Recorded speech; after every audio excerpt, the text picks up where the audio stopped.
Behind the fortifications of Valletta lies a great mystery. Who was behind the murder of this journalist in Malta 2.5 years ago? Daphne Caruana Galizia revealed corruption scandals involving the government in this small country of fewer than 500,000 inhabitants. Her murder marked a real turning point. I always think the same thing. It shouldn't be here because she should be alive. Confused, curious, many tourists stop in front of this makeshift monument that's rebuilt in the city centre every day. Her sister Corinne does not have time to linger here today. I think about Daphne every day, of course, but it's usually because we have to deal with the campaign for justice. So today I'm going to court because there is a hearing. The case saw a spectacular judicial development in November with the arrest of the main suspect, Jürgen Fenech. This wealthy businessman is the alleged sponsor of the murder. We are not allowed to film during the hearing. Jürgen Fenech accuses Keith Schembri, the chief of staff of former Prime Minister Joseph Muscat, of being the one who ordered the assassination of Daphne Caruana Galizia. Her murder is connected to her work, and Schembri is connected to her work. And Schembri has been named in court. It is not possible for Muscat not to have known. Former Labour Party leader Joseph Muscat has long supported Schembri before being forced to resign following mass demonstrations. On January the 13th, the party replaced Muscat as Prime Minister with Robert Abela. Despite the scandal, the same political party remains in power, backed by the support of many Maltese people.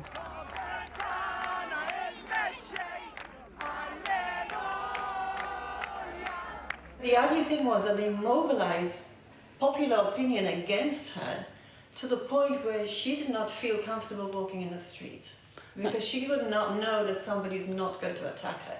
They did things like they put her face on a campaign billboard, for example. There was a constant demonization campaign, that she was positioned as, somebody evil, inhuman.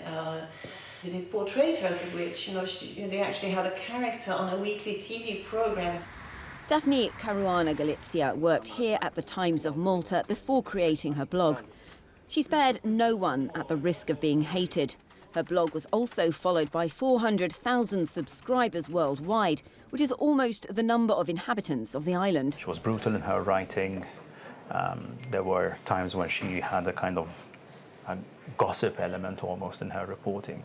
But then there were days when she broke stories herself, and very important stories, like the Panama Papers scandal, where she earned a lot of respect. Her vitriolic articles and revelations cost her her life. On October the 16th, 2017, a car bomb exploded on this small road, 200 metres from the family home. Her son Matthew recalls the moment. At the time, we're sharing a car, so she told me, when I come back, you can use the car. And a few minutes after she left the house, I heard an explosion. I knew straight away that was a bomb. It's the only thing it could have been. I ran out into the road, and that's when I saw all the carnage. I knew that our lives were going to be a nightmare.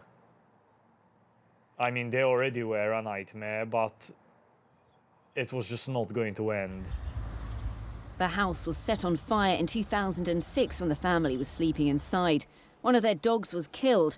Daphne was constantly accused of defamation and was a victim of intimidation. From this haven of peace, Daphne shook up the country. The more awful the situation got in Malta, the uglier it became, the more beautiful my mother made her garden. The eldest of her 3 sons carefully preserves articles that bear witness to her 30 years of committed work. She, I think, in any other society would have been perhaps a less important figure, because there are many people like my mother. It was only in Malta that she was so isolated and so unique, Malta's only investigative journalist. So I feel really proud of the fact that the only way for the people my mother was investigating to shut her up was the nuclear option to murder her, a car bomb.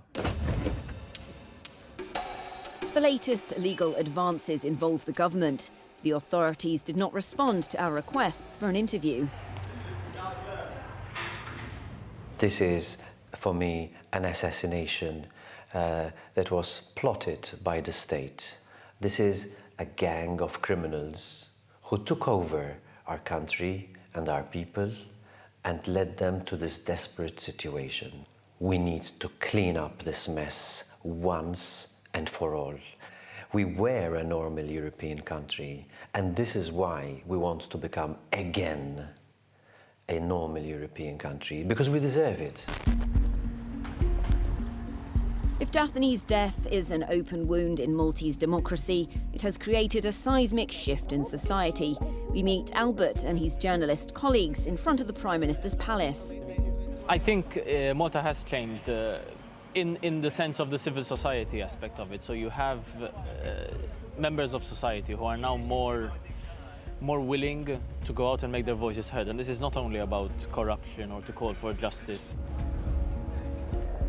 I think it has made us stronger. It has really made journalists to really go for who was behind this assassination.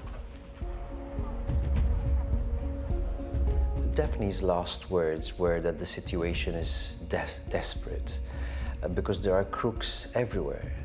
And I think her writings, her assassination, changed Malta to make the situation less desperate. It's just incredible what an important figure she was. How many people she's inspired, how many careers of corrupt politicians she's ended. My mother did change the country. She's even changing it now from beyond the grave. Hundreds of people gather in Valletta on every 16th of the month to mark the date of her assassination and demand justice.